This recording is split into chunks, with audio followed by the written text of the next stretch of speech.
Hello guys, welcome back. My name is Nathan, and today I'm going to be discussing my 7 bold predictions for the 2021 NHL trade deadline.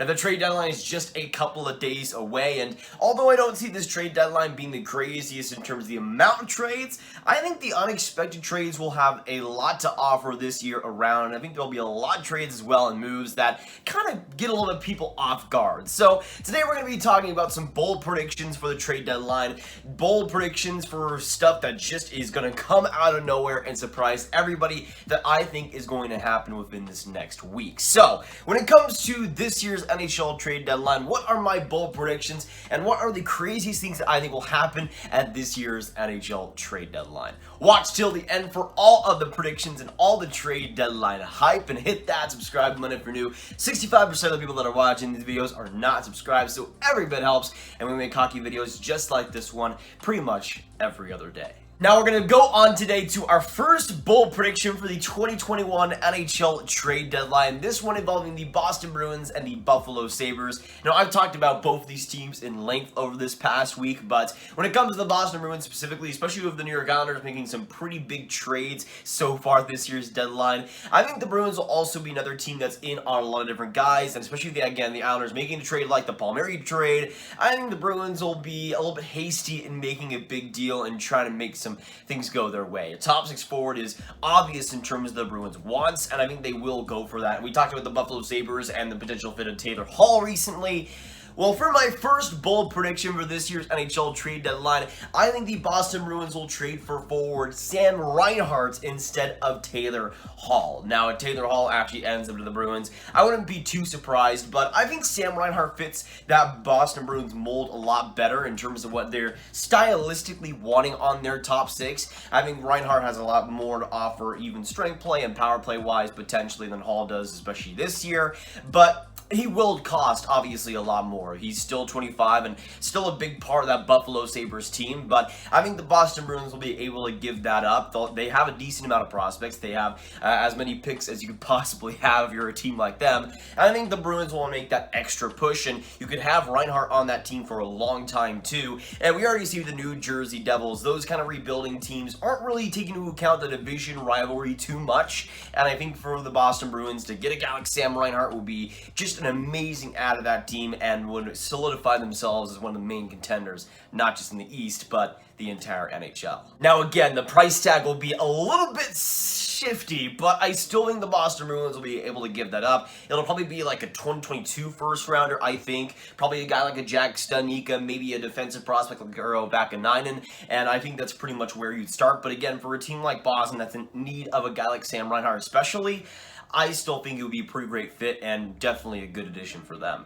But now going on to the second bold prediction for the 2021 NHL trade deadline, we're going to keep on the topic of the Buffalo Sabres and move on to Taylor Hall. Now, Taylor Hall has just obviously been the main guy in terms of actual trade and deadline talk since the Kyle Palmieri trade, but I think a lot of people are kind of forgetting about the cap hit that he has. He has $8 million for this year, and that's still a lot, even if it's 50% retention. Not a lot of teams in the NHL can take $4 million right now. And going on to my second bold prediction for the 2021 NHL trade deadline, we will see a 3-team trade for Taylor Hall. This one involving the Buffalo Sabres, the LA Kings, and the Edmonton Oilers. Now, first things first, a 3-way trade for the NHL is obviously very, very rare, especially in big cases like this.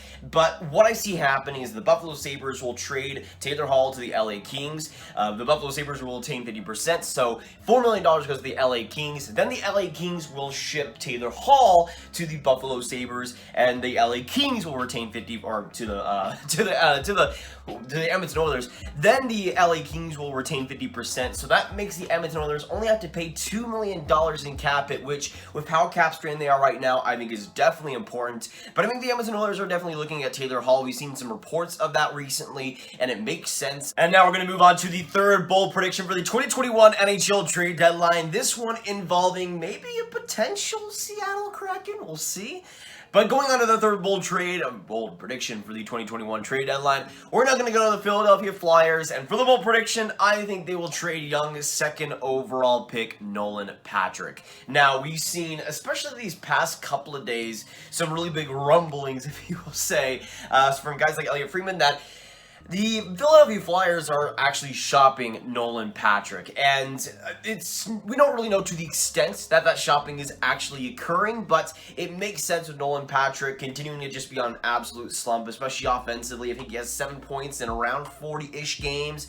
Not exactly what you want to see from the second overall pick, and obviously he's dealing with a lot of health issues. He hasn't played in a year and a half before this season, so you do have to account for that, but he's just been playing bad this year, and you have to think if there's just a change of scenery that's needed, not just in terms of the help, but in terms of the actual play going on, because I think Nolan Patrick can still be a really solid NHL player. Still being the talent's there, but obviously those migraine health issues have come into play quite a bit this past year and a half. But I think going to a different team would maybe rejuvenate that, and I think going to maybe some different team doctors maybe might just do the trick. Obviously, maybe that's too much oversimplifying, but again, I think there's a change of scenery that needs to happen there for Philly and Nolan Patrick. Now, the one team that I think really makes sense for Nolan Patrick is the LA Kings. I think that's the type of team that doesn't have to restrain him to center. He could play wherever he wants to play, especially right now, and that's a team that in terms of development, especially if he were to go down to the Ontario Reign, would I think do so well for his career, or so much for his career, and he would do so well there, I would say. Now, I don't know what the price would be, and LA would still probably have to give up a lot. I would say probably like a second round pick and maybe a mid-level prospect, but to take a bet on a guy like Nolan Patrick, I don't think is the worst thing in the world, and the LA Kings can get him back to shape, getting back to 100% somehow, then the LA Kings have a really solid player and a big part of their core going forward. But now going on to the fourth bold prediction for the 2021 NHL trade deadline, we're now going to go to the Montreal Canadiens and Cole Caulfield. Now, they're not going to trade Cole Caulfield, just to get it out of the way. This is more how Montreal's going to handle the Brendan Gallagher injury and how they're going to handle Cole Caulfield specifically. Now, with Brendan Gallagher out for 6 weeks or so, that leaves a pretty big hole in that Montreal Canadiens lineup for a long time, especially for a team that's competing for a decent spot in this year's playoffs. And I think Montreal's a team that will be patient with Cole Caulfield, but in a week or two, I think he will be up and doing very good things. Now, my bold prediction for Montreal is that they'll do almost nothing at this year's deadline, especially when it comes to that forward group, and will bring Cole Caulfield kind of into the role of Brendan Gallagher, I guess. You're not going to replace Brendan Gallagher, especially his physical presence, and Cole Caulfield, I don't think, needs to bring that to be an effective NHL player. I think he'll be on the power play, though, given offensive opportunities, and that's exactly what should happen with Cole Caulfield. But I think Montreal's going to stand pat. They're not going to get a Brendan Gallagher replacement because I don't think there's the need right now, especially if Brendan Gallagher is healthy for the playoff start, which we'll see, but I think it will be the case. And then you could have Cole Caulfield settled into the NHL, settled into that pro game. Then Brendan Gallagher comes back, and that just makes that whole Montreal dynamic that much scarier. It makes that power play a lot more lethal than it is right now, which is not saying too much, but you know how it is. And I think Cole Caulfield will be a guy that can step into the NHL in a week or two after getting a lot of AHL games and will transition at least very solidly to start out. He's not going to absolutely blow anybody's socks off, but I think he kind of negates the need for a guy like a Taylor Hall in Montreal. You don't need him to replace a guy like Brendan Gallagher. You have some guys in the system, and you already have some guys in the team that can do that right now, but Cole Caulfield's time will definitely come, and it looks like it's coming pretty soon, so be prepared. And next up, going to our fifth bold prediction for the 2021 NHL trade deadline, I'm now going to move on to, in my opinion, the biggest buyer at this year's deadline, and a team that I think will make some major moves, especially when it comes to that forward group. Going on to my fifth bold prediction, the biggest buyer in the 2021 trade deadline will be the Nashville Predators. Now, this was coming from a team that a month ago was going to be maybe the biggest sellers at this year's trade deadline, but Nashville has flipped the script and has come the other direction. They've won 3 straight games. They're 9-1 in their last 10 and have played absolutely beautifully. Now, I think a guy that's not getting enough credit for that is UC Saros, who right now in 21 games played has a .930 save percentage, which isn't getting talked about at all, and I'm really surprised by that, but he's been fantastic, and Nashville's been fantastic, and I think the big thing will be the forward group that Nashville looks to make some additions to. I don't really see the defense getting touched too much. Maybe they maybe they add like a decent guy. I don't think they really need to add too many depth defensemen, so I don't know, maybe they'll go out to David Savard. I don't see it happening though. I think it'll mostly be the forward group where they look to make some additions. I would not be surprised if Taylor Hall is maybe a part of that, but I mean guys like Alex Iafallo really fit that mold well. Maybe a guy like Luke Glendening who you could maybe put as the third line center maybe, or the fourth line center perhaps. I don't know what Nashville's actually going to make in terms of their center core with guys like Holla and Sissons. Maybe they'll put them on the wing. But regardless, I think Nashville's going to be a team that at least is in on almost all the forwards in the market. Whether they get them or not, we'll see. But I think a guy like David Poile knows that this might be Nashville's best shot. I mean, with the way they're playing right now, guys like Arvidsson really coming into their game and just the whole offense coming together, this is really a whole team effort by the Nashville Predators. And I think rewarding them with some really good additions, I think would definitely help them. I mean, again, you can always risk like ruining the team chemistry, but I really don't think that's the case here. I think Nashville, when it comes to their group, is still pretty strong to go through all that rebuild talk and all that trade talk and still come out the other end with all this winning on them. I think that shows a lot for that group, and I think Nashville will get quite rewarded. Again, I think you'll see a lot more depth moves, but still some pretty big moves coming for the Preds on trade deadline day. But now I'm going to go on to my 6th bold prediction for the 2021 NHL trade deadline, and we're now going to move on to the Columbus Blue Jackets and forward Nick Foligno. And for my 6th bold prediction, I'm going to go with Nick Foligno, and with Nick Foligno, I think he'll be the forward that gets the most at this year's trade deadline. Now, that's my bold prediction for Nick Foligno, and there's a lot of reasons for that, first and foremost. I think Nick Foligno will be traded this year's deadline, but this is a player that's been a captain for Columbus for a long time, has a really great, grindy,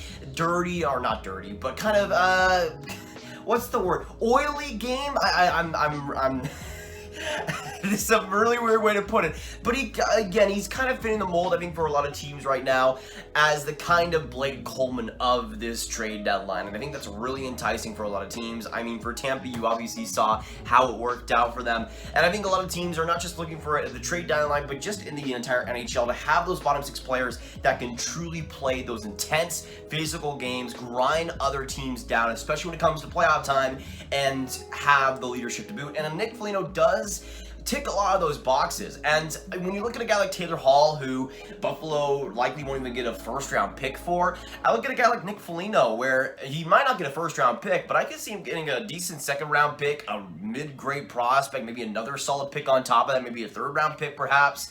And I see Nick Foligno getting quite a bit. Now, you could debate that between Kyle Palmieri and Nick Foligno. I would rather have 2 great picks or 2 great picks outside the first round than a great prospect instead of what Kyle Palmieri got, which was basically a first-round pick on top of having to give away Travis Zajac. And I think Nick Foligno just, again, fits that mold that you want to have on that bottom 6, where especially come trade deadline day, teams will want to overpay for. So I see him being a pretty hot commodity, and especially when it comes to the leadership that he's brought and the value that he has there, I think a lot of teams will be pretty enticed, and I think Columbus will get a little bit of a king's ransom in these next couple of days for him. Now, I want to say this right now that I definitely would prefer Blake Coleman over Nick Foligno, but again, it's the same type of role, which I think a lot of teams will definitely want to go for. Now we're going on to the final and 7th bold prediction for this year's NHL trade deadline. We're now going to go again to the Edmonton Oilers, and for my 7th bold prediction for this year's trade deadline, to get it ready, boys, the Edmonton Oilers will end up trading for Elvis Merzlikins. Now, I know what you might be saying, Mike Smith, yes, has played really, really well this year, but I think you'll see a lot of teams in the NHL this season where when they have 2 strong goaltenders, it works out beautifully for them. Now, there obviously is a lot of exceptions, but you see teams like Toronto where when a guy like Freddie Anderson goes down, you have Jack Campbell getting 10 straight wins and being absolutely phenomenal. I think the Edmonton Oilers want to have that, and even though Mike Smith, yes, has been good, he's 39 years old, he was terrible in the playoffs last year, and you just don't know exactly what you're getting there. Well, with Elvis Merzlikins, that's a different story, and he could be the starter potentially going forward that you can have when Mike Smith retires or just starts playing bad like he did last year.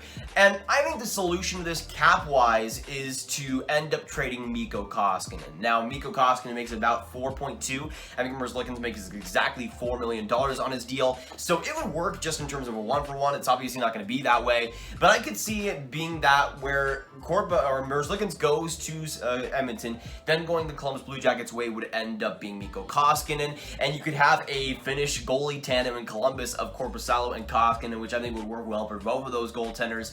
And I think when it comes to the actual trade itself, it would likely be with Merzlikins, maybe a second-round pick, maybe a decent level prospect, and maybe another third-round pick on top of that. And again, Columbus ends up bringing in that Koskinen cap. I think it will work well for both teams. And again, for a team like Columbus, who's kind of in this retool mode, to get those picks and prospects is certainly valuable for a prospect pool right now that, to be honest, is among the worst in the NHL. So on top of the Nick Foligno trade, as well as this, not too bad of a haul if they were to make these trades happen. But that'll be it for today, guys. Thanks so much for watching. If you enjoyed, hit that like button, hit that subscribe button, and hit that notification bell. Comment down below what do you agree and disagree with my bold predictions, and what is your bold prediction for the 2021 NHL trade deadline? Let me know. If the sound or whatever seems a little bit off, I'm using my phone to record right now because right before I started this recording session, I dropped my camera like a foot and the lens broke. So I'm in the process of getting that. It won't affect the streams. I have a different camera, or I have a different camera for that, so that'll be completely fine. But for the actual recording camera, it'll be a little bit of it'll be a work in progress. So just know that. But thanks so much for all the support, y'all. Appreciate it a ton in trade deadline season. And again, we'll be streaming the trade deadline 4 hours before the trade deadline ends, right on this channel. So keep around, stick around, and I guess we'll see you later. Make sure you share this video with your friends. Get it out there, boys. Click on this card for all of my predictions and picks videos right on the playlist. My name is Nathan. Thanks so much for watching. Have a fantastic day, and I'll see you in the next video or stream. Goodbye.